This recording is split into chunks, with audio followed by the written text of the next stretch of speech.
It is my tremendous pleasure. I'm really excited to introduce our speaker tonight, Dr.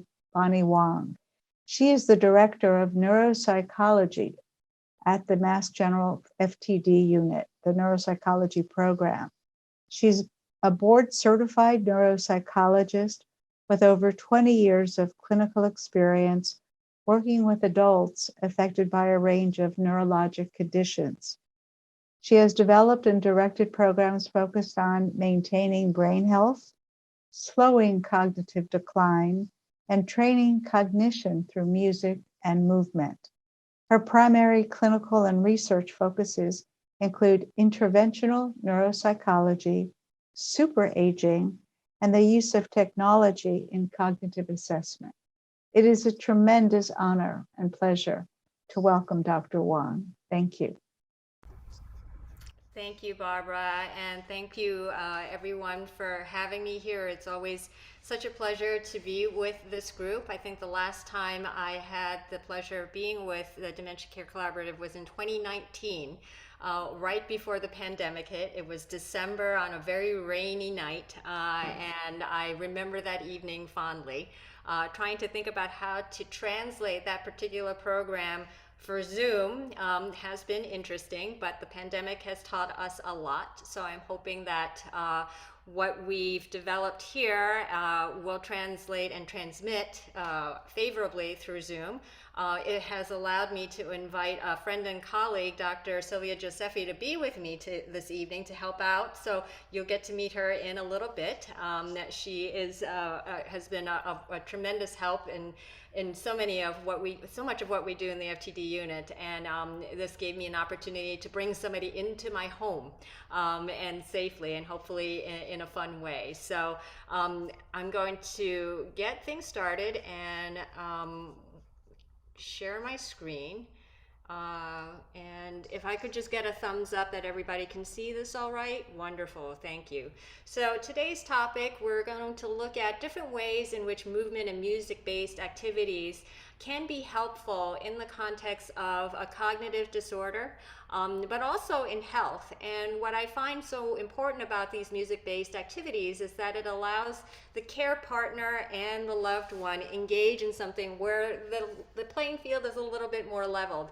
I was going to have my husband here doing these activities with me because he, and he knows that I say this about him, does not have a very musical sense. And he still can actually engage in these activities, and it's a lot of fun for us. I'm more of the music person in the pair, and we find it hard to find shared activities, and this is something that we both can actually enjoy. So I am hoping that you as well will be able to find some fun in this, as well as engage in something that's good for our bodies and our minds. So let me get through, and if at any point something happens with the slideshow, let me know. I just wanted to touch upon a few things about what makes music so special. As we all know, music influences our mood, both positively and negatively. So I'm sure I can think of instances in which a song brings us to an experience in our lives, in our past. It could be positive, it could be negative. It taps into memories and can be very evocative in a very strong and powerful way, just by listening to a few bars of a piece of music that brings you back to that particular time. So you can imagine that when you're feeling down, listening to something that you know will pick you up and brings you back to a positive time in your life can be really important in helping you manage depression, helping you manage anxiety. Sometimes music at a certain pace can help us slow our heart rates down in a particular way, and that can also generate some levelness in our anxiety and bring the anxiety down. It turns out when you look at the literature, and people have been trying to study the impact of music on the brain and development throughout the lifespan, people have looked at the impact of music training in early life, so in children, and looking at what does that potentially do over the course of one's lifetime and into adulthood. And there's some suggestion that having that music training early in life is associated with developing multiple cognitive skills that may even help us manage the changes of normal aging in a different way. So it might help us compensate for changes that everybody experiences. It might give us different avenues to deal with the changes that we all experience over the course of a lifetime. Well, we also now know over the past, I would say, 2 decades, people have been trying really hard to study this. Music can have an impact on our brains in adulthood, even without former training in our early lifetimes. Listening to music, producing music, we've done a lot of studies now looking at the impact on the brain and what kinds of benefits this has. It turns out music, I'm sure many of you have heard about, can be used in the recovery of language after people have developed aphasia or they've lost their ability to communicate after a stroke. There's a therapy that was developed called Melodic Intonation therapy that can be quite useful in helping people regain their ability to speak again. As I'd mentioned, it can actually have a significant impact on our cardiovascular system by helping to lower blood pressure. If you're stressed, your blood pressure tends to go high, and if you're listening to music that actually can have a calming effect on you, you can imagine how it might bring your heart rate down as well as your blood pressure. It also will minimize the amount of stress hormones that are being released. There's several studies that have looked at how music can actually help with pain management. Looking at when listening to calming music before, during, and after surgery can result in less pain and less need for medications to manage the pain post-surgically. So it's a really powerful effect. Unfortunately, people have not been able to really identify what it is that we need to bottle to be able to say, let's use music and this part of music to help with pain management. But in my mind, who cares? Just listen to the music if it helps you manage the pain and it's working. And they've shown in these controlled trials that music can have that impact on pain management. I say go for it. The other thing that we now know more and more about is how music can enhance our thinking abilities, our cognition. And this has been shown to enhance our ability to sustain our attention and focus. It may, in fact, help with some of that short-term, or what we in the field call working memory, which is that ability just to hold information in short-term long enough to do something with it. I can tell you, even anecdotally, my husband, who hates driving in Boston, could never really get his sense of space around it. His ability to navigate seemed to get a little bit better after, as an adult, he started to learn how to read music and try to play the piano. It really helped him keep track of things in a particular way. Unfortunately, he stopped, and along with it, his spatial navigation. So that's something just to keep in mind. If we want to maintain the benefits of all this training, you got to keep doing it. Music also turns out to be very helpful for learning new information. I think the best example of this is how music allows us not only to tap into those memories, but music and the components of music, the rhythmicity of it, the melodic components of it, the pitch, etc., can help us learn facts. If you think about how, this is my favorite example, which is when I was younger, I had a hard time remembering how to spell baloney. And the way I learned how to do that was to recall the Oscar Mayer song. All right, do people remember the Oscar Mayer song? My baloney has a first name, it's O-S-C-A-R, right? And goes on. My baloney is the second name, it's M-A-Y-R, blah, blah, blah, blah, blah. And the way the song ends is Oscar Mayer has a way with B-O-L-O-G-N-A, and that's how I remembered how to spell baloney. So just a little bit of an example of how using music and rhythm can be really helpful for trying to get the information to fall into place.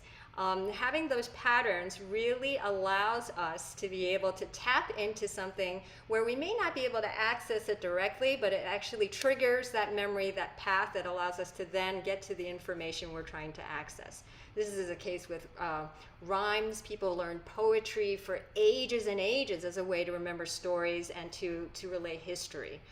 So just something to think about. There's so much about music and the components of music that can be helpful for all these aspects of thinking. Music is also really incredible for motor coordination. Patients with Parkinson's disease, who have movement difficulties, are getting into a lot of dance programs. Tai Chi, rhythmic movement in the chair, standing, really can help with smoothing out some of those movement difficulties. It can help with timing, speed, planning, and anticipation. As you can imagine, if you remember, for those of you who might have enjoyed dancing with somebody else, with a couple, there's a lot that's involved with trying to keep up with the music that's going on and what the other person is doing. So if you can imagine engaging all of those components, how music can actually engage the whole body and pull the body and the mind in together, it's a really powerful tool. The other more important thing about music, I find, is that it encourages social connection, which by itself I consider to be one of the best brain stimulation activities, having social connections. When we're with somebody, we have to read the room, read the person, follow what they're saying, interact with them in real time in a dynamic fashion. And that in and of itself is quite a bit of stimulation, and it really engages the brain in a very particular way. There's also generally should have a very positive connection to it. So you're with somebody you love, you care about, you enjoy, it enhances the feeling, it encourages more of that connection and interaction. Music is just another way of doing that. And if we think about historically how music has been used, when people are engaged in chores, they're at the river and they're all washing their clothes, a lot of times they would engage in song in groups. In the military, when people are training together and they're going for those 30-mile runs, they usually will engage in something rhythmic and singing, right? Where they will have a song that they're singing and responding to. We have national anthems. I mean, there's so much about music that allows us to connect in a community that I think it's really powerful to think about how this can not only be helpful for us individually, but also how to connect with others. In fact, the World Health Organization and the American Medical College all recognize arts and humanities in health, aging, and disease, how important it is. And now they're actually trying to use music in particular for physician development. There are programs now where they're trying to actually engage physicians in understanding how to use music to connect with their patients. So it's now getting much more recognition. I think we have a long way to go, but I'm hoping little by little with the Dementia Care Collaborative and other initiatives like this, and as you'll see, there are a lot of big initiatives worldwide trying to introduce music into the world as a way to connect people and to engage our bodies and minds. Just to give you an example, I'm sure you've all come across an article in the newspapers and social media, one in particular that's been around, I want to say for almost 10 years, if not a little longer. There was a documentary that came out called Alive Inside, and this is just the most powerful example where this program involved giving patients who may not be communicative very far along in their disease course, who are no longer as interactive, when they were given an individualized playlist of their favorite music, how that brought them to life, where families didn't even realize that that person was still there inside, but they weren't able to engage with the rest of the world. If you haven't seen it, I encourage you to find it. You can actually watch the whole documentary on YouTube. Another one that I think has gained a lot of traction is a program called Music Mends Minds. And this you can find on the internet, and they also point to a documentary called The Fifth Dementia, which is looking at how various groups of patients of with various types of neurodegenerative conditions are using music and singing as a group, no matter what your ability, how that has been able to engage people cognitively as well as emotionally again, when just straight communication hasn't been reaching them, okay? And this example, which some of you are familiar with, I'm going to just skip to that, whoops, let me just stop sharing here, just to give you a sense for how music really lives inside of people. I'm going to share that very quickly here.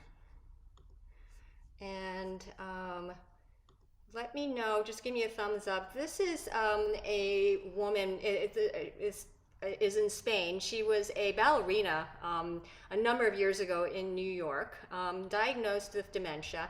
And this is what happened when they played for her, I think it's Swan Lake. It's a Tchaikovsky piece, but let me know if you can't hear this. Can you hear it?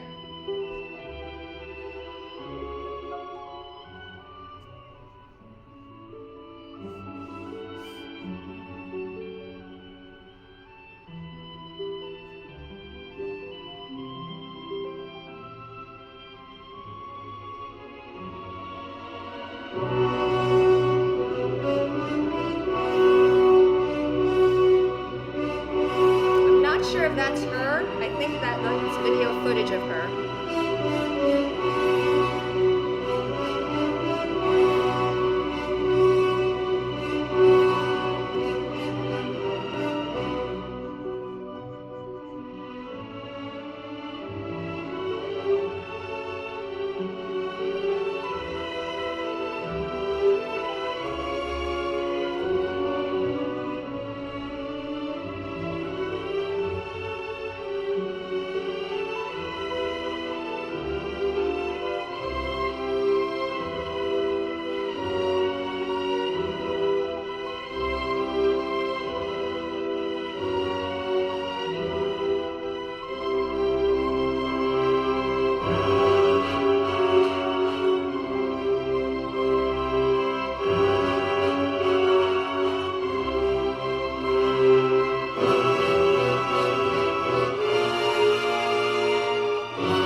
So, just to give you a sense for how powerful music can be for individuals. I mean, to me, that you don't need a study to demonstrate how powerful music is for people, and really can awaken a lot, especially if that's part of their history. You can imagine what it's like when you are given your own playlist from your history, what that can do for you.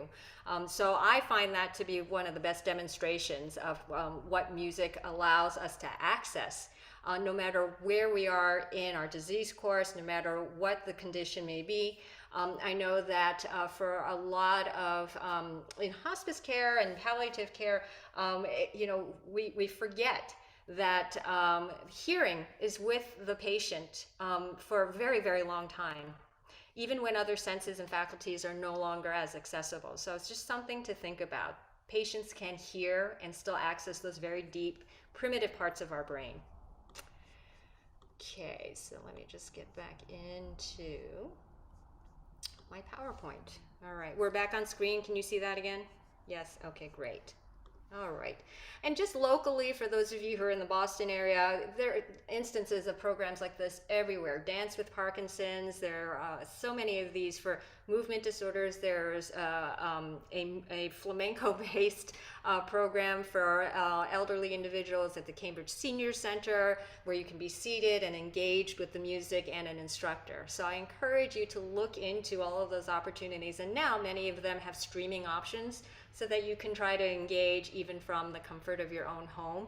I know for me, I've tried to take many classes during the pandemic, and I felt a little safer doing it from my own home and not as embarrassed in a huge room of other people. And until I felt comfortable, I could stay on mute. Okay, so look into it. There are so many places in the Boston area that I think would be worth pursuing. Okay. So very briefly, I just want to make sure I'm watching the time so that we have time to engage and do some interactive activities here. What's essentially happening when we hear and make music? As far as we can tell, looking at those studies where they were able to look at the brain actively when they're listening to music, when they're potentially engaging with producing music with an instrument, what happens? The part of our brain that's involved in hearing, that part lights up. If we're looking at movement, the visual parts of our brain light up. If we're moving to the music, our motor system starts to light up. And they all have to integrate in real time very quickly. And they have to the messages need to be conveyed from your left side to the right side of your brain and back and forth.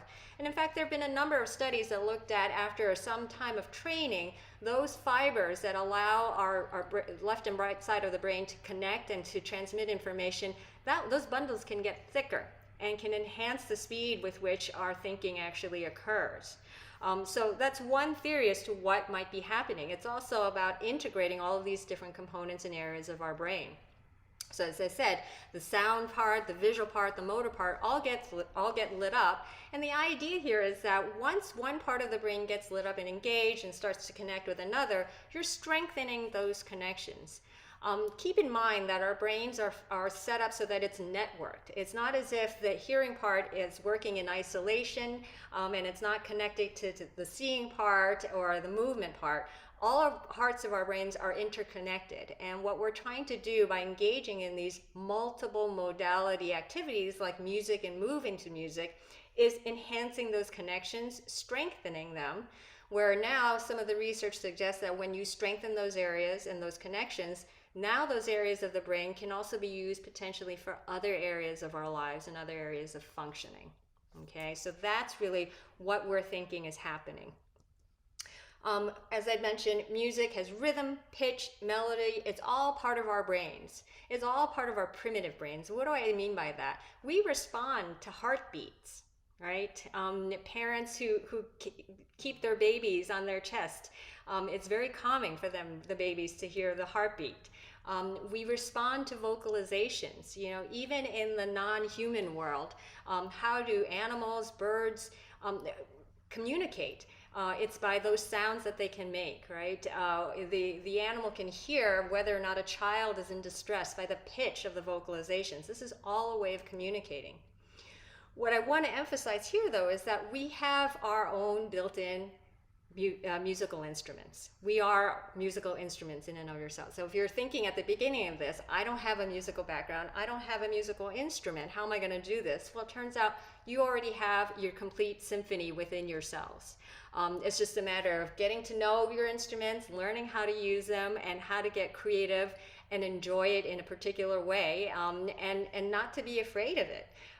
We can use our voices, and again, this is the beauty of being at home, which is nobody can hear you singing and nobody's going to judge you. It's like singing in your bathtub, but you can sing in the living room. You can use your body in a particular way, to move in a particular way. Every gesture conveys a different meaning and piece of information. Our hands, our feet, our faces will convey meaning. We can use faces to respond to things. When you think about if I scowl as opposed to smiling, that conveys a particular emotion and a response to music. Gestures tell us a lot, right?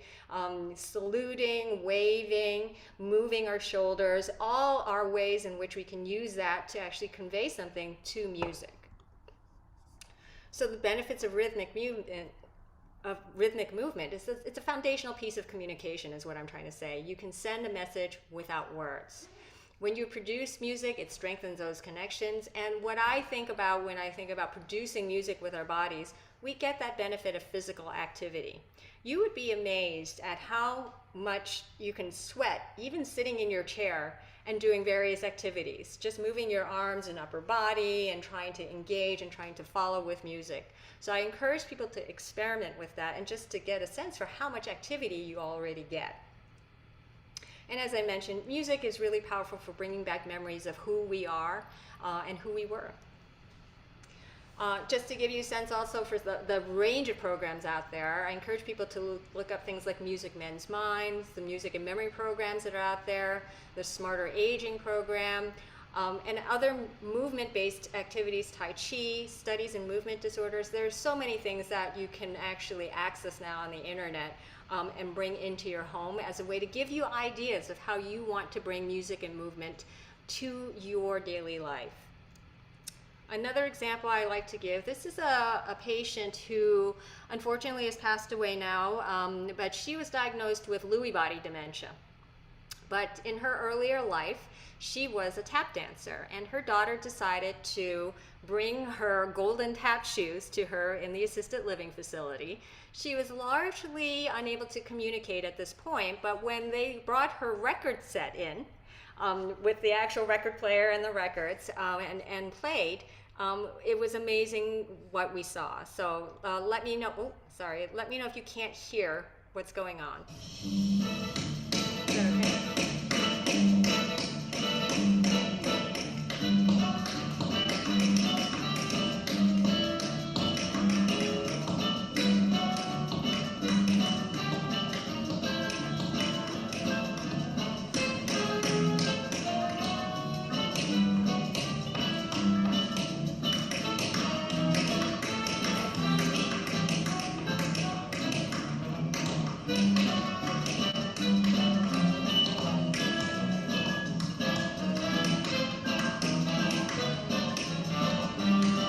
Let it go for a little bit longer because there's this one move that she does I love.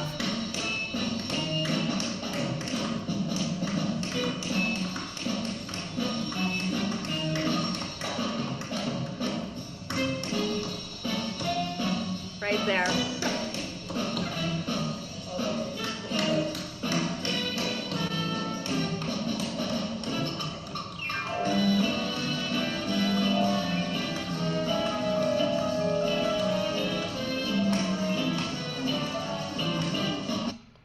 So again, just amazing to see how even I think that must have been a choreography she learned earlier on in life. She still had it in her body. She had that what people call muscle memory.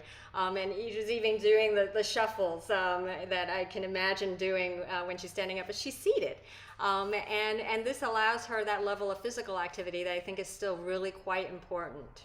Okay, so let's talk a little bit about just something to keep in mind, because there are a lot of options for music therapy out there.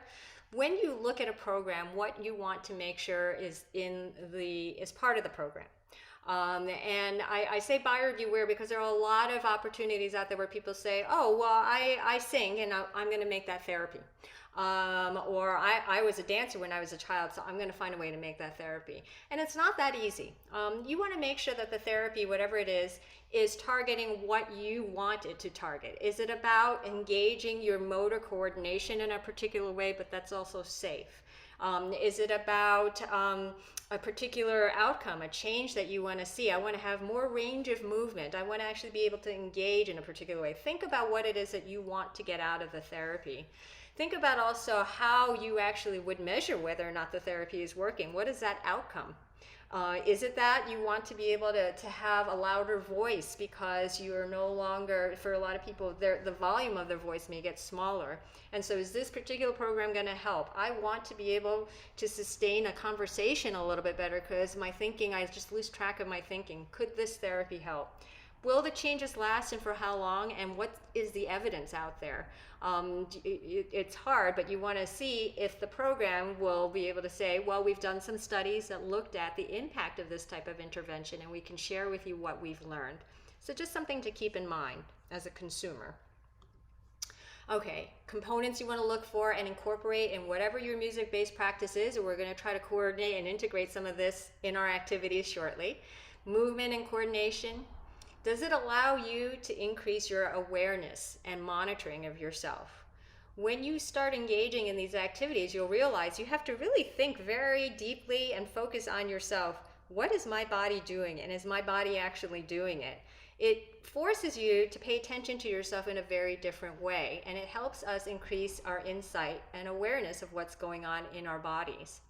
Tai Chi has an incredible way of helping us to focus on the body sensations and how we're moving in space at a very slow pace. And some people find that that is incredibly helpful for insight and self-monitoring.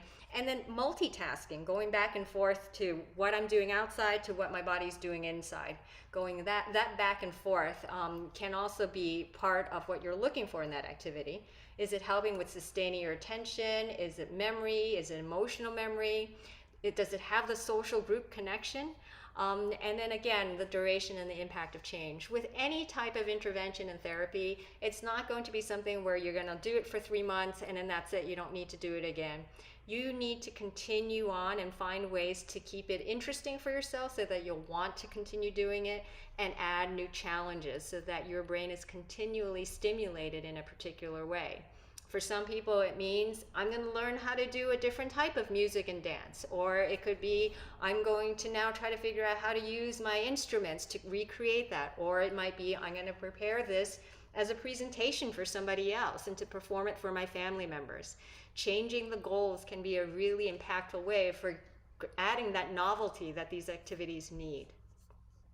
So, what's it like?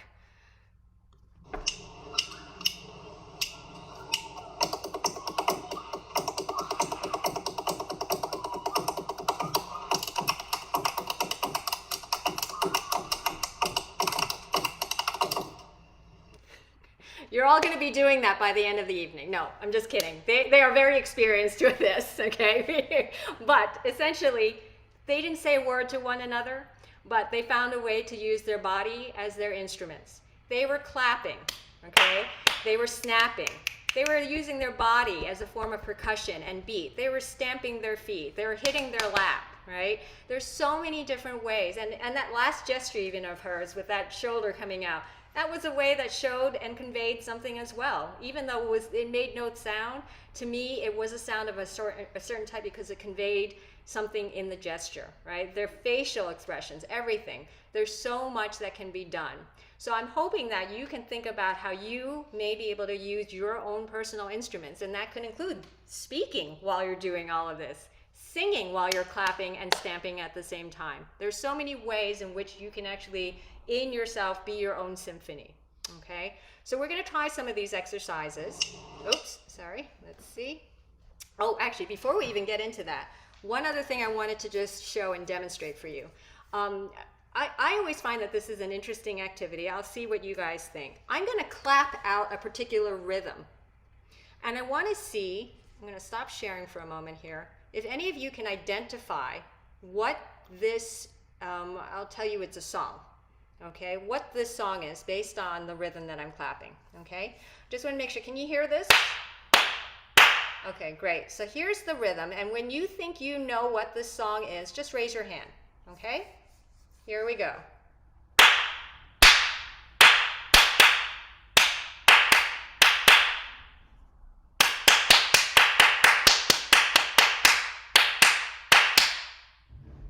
Anybody familiar with that tune? I can do it again.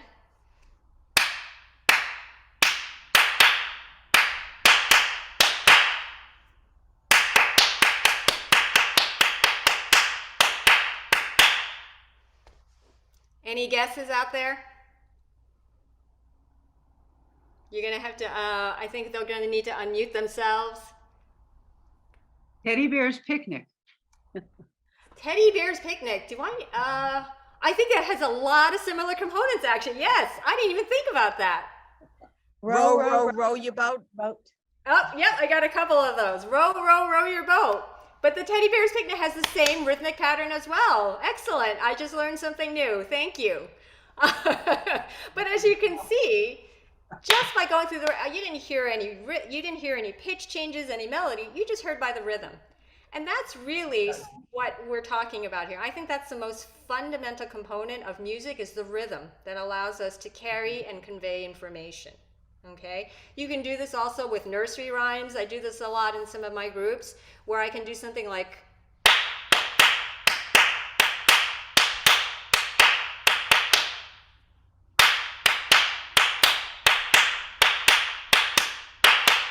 it sounds familiar, right? Yeah. That's the first two lines. Jack and Joe. Jack and Joe. Yes, Roberta. It's like name that tune, okay? But exactly, so you got that. And Roberta got that probably, she may not even be able to see the rhythm of my clapping, but from the rhythm of the clapping, you can figure out nursery rhymes. There's so much in our lives that revolve around rhythm and patterns that you don't even need that melody to help us understand and to convey information. So I encourage people often to use this as a way, and many of our patients that we work with in the FTD unit are having a hard time communicating, and they just find that they're going around. I had one patient talk about how he talked about how his wife went around tapping things around his home to try to communicate, and I think that is an incredible way. To me, I find that it's harder for me to communicate even to my husband with words, and he knows how to interpret my gestures at this point. But gestures and rhythm and different ways of communicating, I think, are really powerful, and you don't need language necessarily, okay? So let's get back to just the activities that we're gonna do. All right, I'm gonna get back into that. We're gonna focus on things like rhythm and beat, okay? So beat, just think of that like a steady pulse, a heartbeat, okay? So when you listen to music, it's something that you actually can tap to in a very steady way that keeps, think about the drummer in a band, how they actually keep the bass going. Then the rhythm, think of that as the syllables of a song, okay? So if I were to actually, with my foot, keep a beat, can you hear that?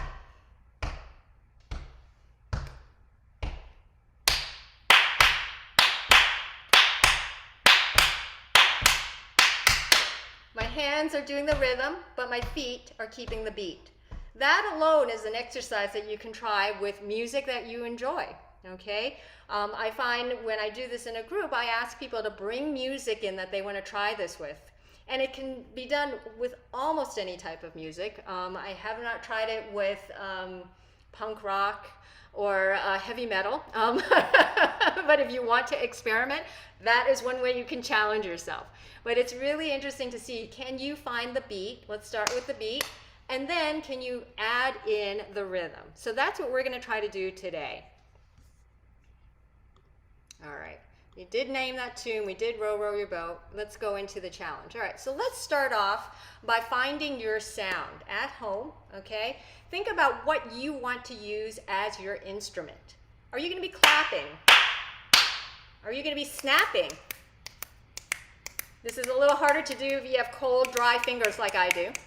Okay, but if you can hear that. Are you going to be using self-percussion? Okay, think about which sound you want to make.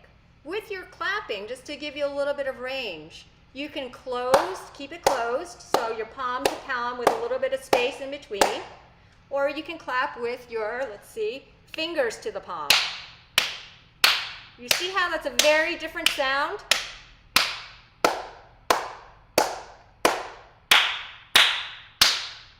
All right, so figure out if you want loud, soft, and find your tempo. Play around with that right now. Do you want to go fast? Or do you want to go slow? Okay, so let's start off with a warm-up exercise. Okay, and let's just start with clapping. That seems to be an easier one. Okay, and let's do it together. You're going to follow me. I will assume that since there's a little bit of a delay, that we're all in time, but let's try to keep up with that, okay? So let's try. Okay, very good. Now let's change to the other type of clapping.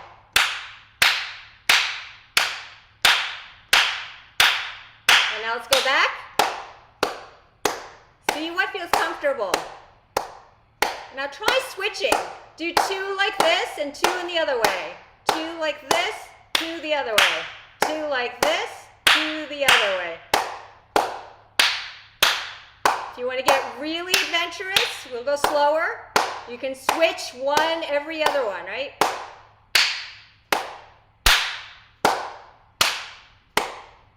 Okay, see how that feels? Relax. If you do this for too long, your hands start to get a little chapped. Your arms get a little tired. Now see if you want to try on your lap.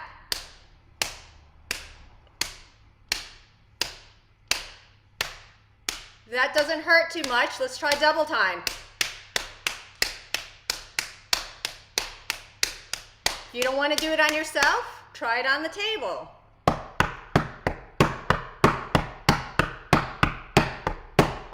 The other thing I like to do,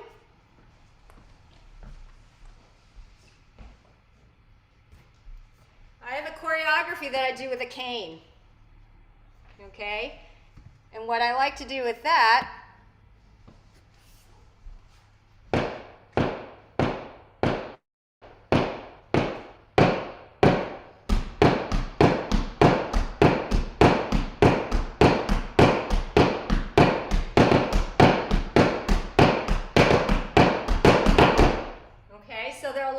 that you can use, and I find that the cane actually is a lot of fun because I can also use that when I lose my balance.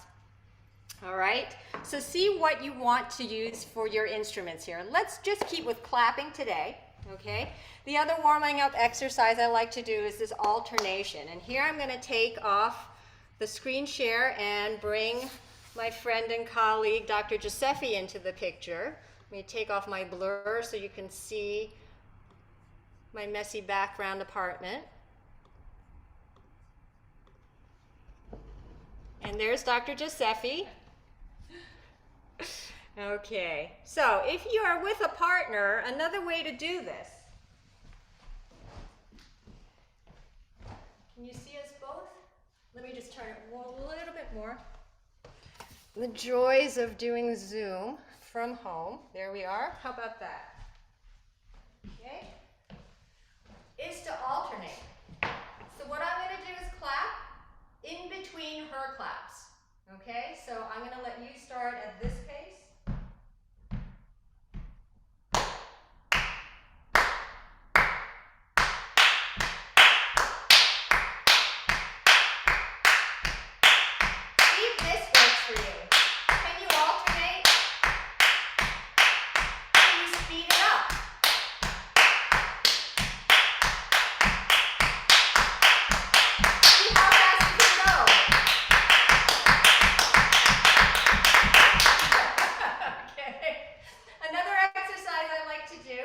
is to have one person clapping in this direction while the other person claps in this direction. So see if you can do it without colliding, all right? Just to make sure, can they see us? My glasses are not. Yeah? Are we in? Yeah. Okay. I think so. So essentially, go ahead and clap slowly. And see how fast you can go without colliding. Okay, it's going to get dangerous, so I'm going to stop right there. Okay? So these are little warm-up exercises you can do with one another. All right? Any questions so far?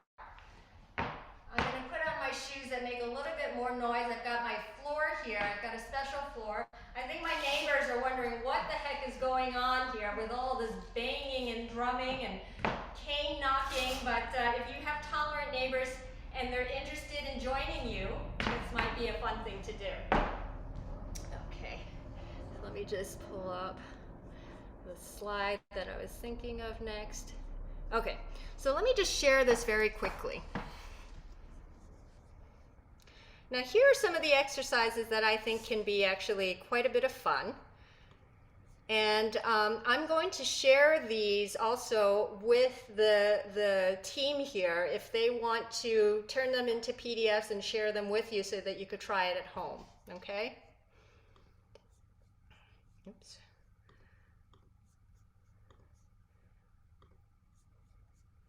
My clocks. I call these my clocks, okay? So with this, what happens here is each person can be assigned a color, or if you wanted to try this on your own, you can separate your top half with your bottom half. You could make the blue your feet and the red your hands, and you can clap at the same time. So I'm going to show you how you can do it alone, but then we're going to demonstrate how you can do it with someone else, okay? So doing it alone, you can imagine if I wanted to make the blue my feet, all right, let's just start off by orienting ourselves. At the very top, the red dot at the very top, make believe that's your 12 o'clock, okay? And essentially each dot just represents a number around the clock. This is in 12 counts, all right? So here's what's going to happen. I'm going to stomp whenever there's a blue dot, if I'm going around the clock, and clap on the red dots, okay?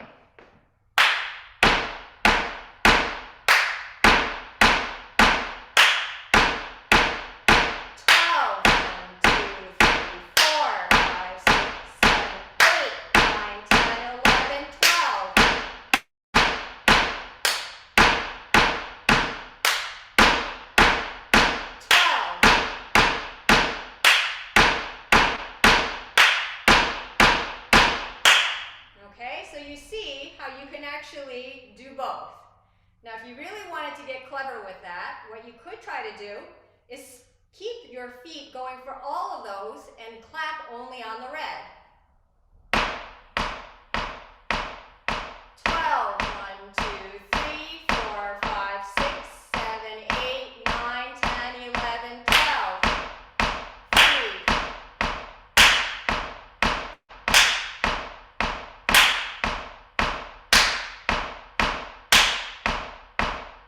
And so on, okay? So that's one way you can try it, and then you can try to switch. Well, I'm going to make my feet the red and my hands the blue, and see how well you can actually go back and forth. Now, the way to do this with a partner is to say, I'm going to be partner B, and Sylvia will be partner A, okay? So what I'm going to do is, she can either stomp, or why don't you clap? Okay. Okay? So I'm going to stomp and be all the blues while she's the red. Okay, so I'm going to count once around the clock. When I get to the clock the second time, that's when she's going to start. So we're going to start at 12, 1, 2, 3, 4, 5, 6, 7, 8, 9, 10, 11.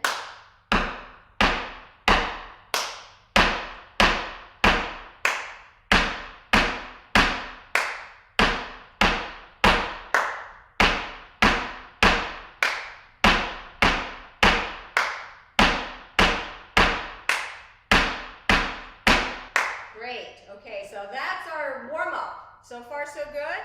All right, let's get a little bit more complicated because you guys are obviously finding this easy. What if we change the pattern to this, where essentially Sylvia is going to clap at the red dots again, but notice the time change. Now that we're in daylight savings time, you can talk about time change. Now she's supposed to clap at 12, at 3, at 7, 8, and 10. Now what the heck is that supposed to sound like, right? And you'll see it's a very interesting pattern. So what I'm going to do is actually just keep the beat. I'm going to do it for everyone. You just count, you just clap at those red dots, okay? So I'm going to go around the clock again and go 12, 1, 2, 3, 4, 5, 6, 7, 8, 9, 10, 11.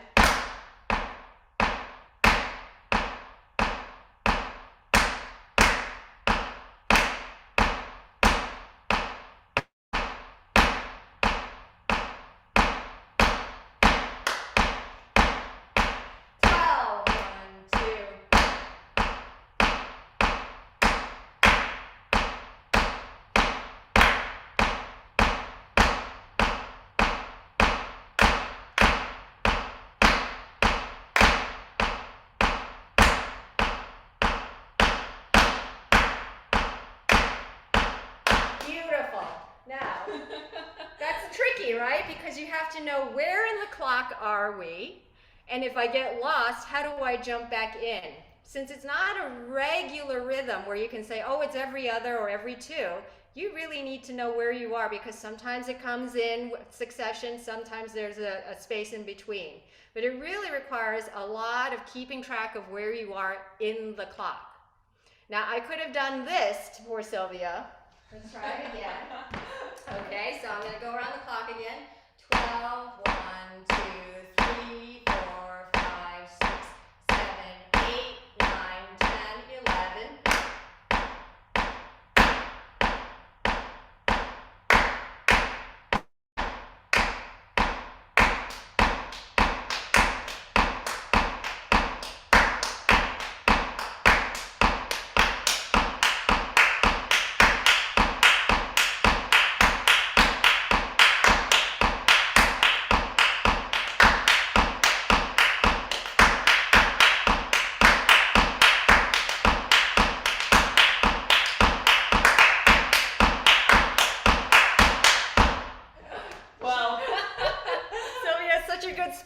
Okay, so you can add complexity as the person who's keeping the beat and then switch off if you're doing this with a partner.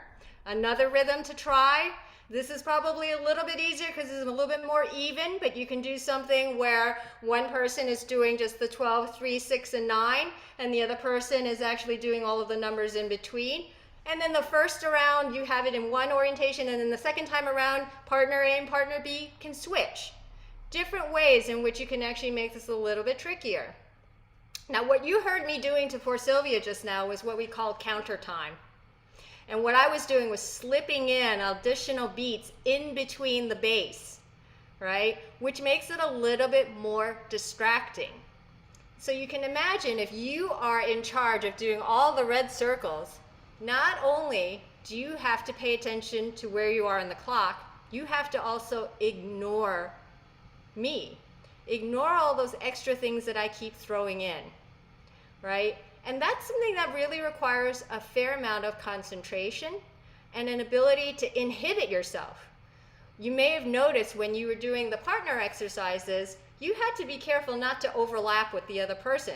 Even though you started off interspersed, when it goes faster, all of a sudden you may end up clapping together, right? It's much easier to clap with what you're hearing and what you're seeing as opposed to ignoring it and trying to go in between.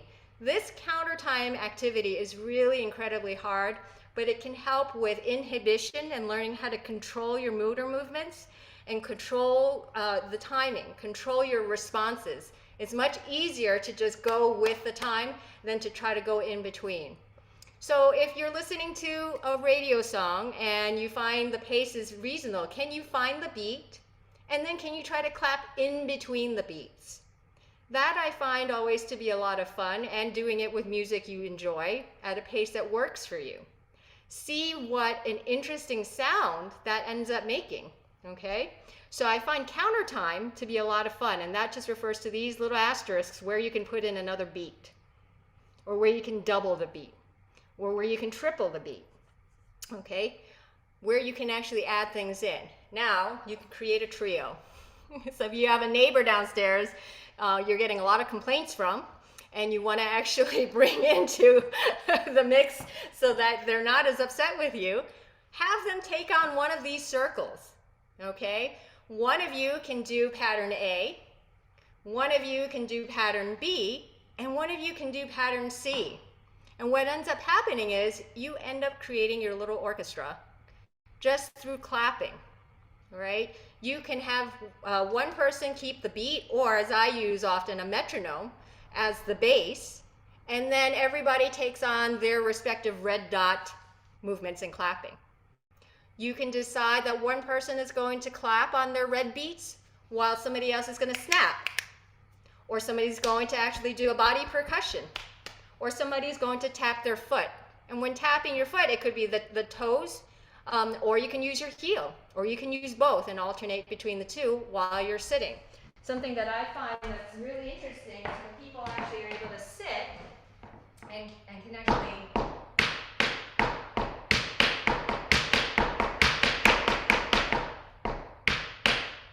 so there are very different ways in which you can even engage the tiniest of muscles just in your feet while you're sitting.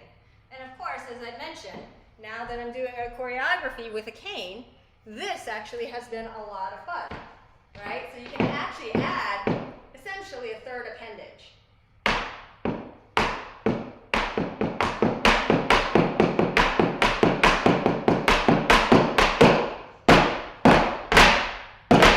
Okay, so there's something about using your own instruments that I find really satisfying. Some people like to use rice shakers. If you have one of those little plastic eggs, you can use that as part of the instrumentation, and using that is not easy because you have to get that sound right on time with those different red dots. Okay, so there are a lot of different ways in which you can create a trio, and this is where I think it's just so much fun.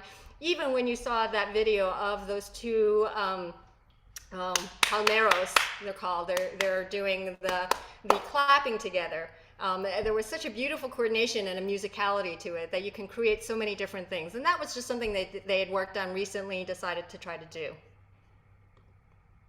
Here's another combination if you're interested, where you can switch around who is doing what particular rhythm and beat. You'd be amazed at how fun this can actually be if you don't get too frustrated, all right?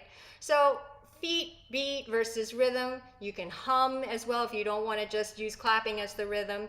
You can try all sorts of combinations. I think that really raises the challenge in a particular way. And I find that it's actually interesting, even in one song that you might be creating, to mix it up. One phrase, you're going to use one combination of feet versus singing versus stomping, and then the next phrase you might chant and hum or do something else or use an instrument of your choosing. It's all up to you, and there's no wrong answer to it, okay? The other thing that I find really interesting is using gestures and pantomiming. You can, in addition to making percussive sounds, use gestures to actually move to music and to try to communicate in a particular way.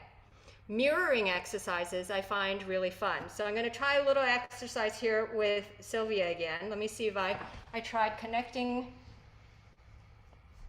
to a speaker here, and I'm hoping that that did it.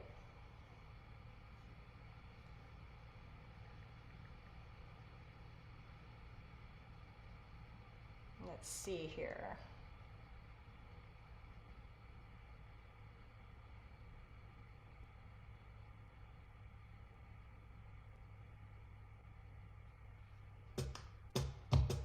Can you hear that? Okay,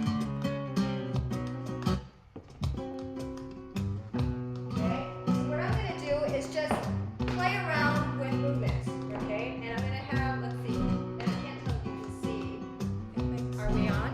I'm going to stop sharing. Here we go. Yeah. Okay. She doesn't know what it is I'm doing, okay? But she's going to try to mirror me, and we're going to try to do this in time.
1, 2, 3, 4. 1, 2, 3, 4. 1, 2, 3, 4. 1, 2, 3, 4. 1, 2, 3, 4.